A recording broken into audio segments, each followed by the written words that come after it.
The scent hit me the moment Sarah walked into the room. It was new, something I'd never smelled on her before. It was sophisticated, a complex blend of florals and something warm like sandalwood. It smelled expensive, like something you'd find in a high-end department store, not the usual light fruity sprays she favored. I complimented her on it, asking what the special occasion was. She just smiled a little too brightly and said she wanted to try something different. The perfume became her new signature. She wore it everywhere to work, out with her friends, even just around the house. It was a constant and beautiful reminder of her, or so I thought, but a strange feeling started to gnaw at me. It wasn't just the perfume, it was her phone, now always face down or clutched in her hand. It was the late nights at the office that became more and more frequent. She'd come home smelling of that luxurious perfume and tired excuses. I tried to ignore the growing pit in my stomach, telling myself I was being paranoid. I loved her. I trusted her. Why would I start doubting her now? Still, the scent lingered, a beautiful fragrance that was beginning to smell like deceit.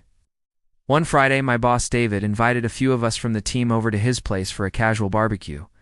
Sarah said she had to work late again, so I went alone. David's house was impressive, meticulously decorated. About an hour into the party, I needed to use the restroom. He pointed me down the hall to the guest bathroom. As I washed my hands, my eyes scanned the marble countertop. And then I saw it. Sitting next to a bottle of hand soap was a familiar, elegant bottle, the exact same one. Picked it up, my hand trembling slightly.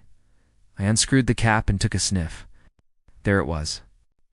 The same sophisticated, expensive scent that had been clinging to my wife, my clothes, and my home for the past 2 months.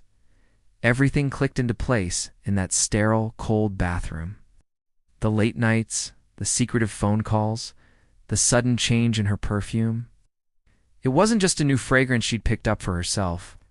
It was his. The scent she brought home every night wasn't just on her skin. It was a mark of where she'd been, a mark of him. I stood there, the bottle in my hand, the air thick with the smell of betrayal. My heart felt like it had been shattered into a million pieces.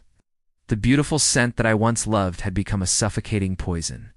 Walking out of that bathroom was one of the hardest things I've ever had to do. I made a quiet exit from the party, not saying goodbye to anyone. The drive home was a blur of anger and heartbreak.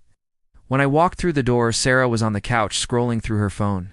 She looked up and smiled, the same smile she'd given me when I first complimented her on the perfume.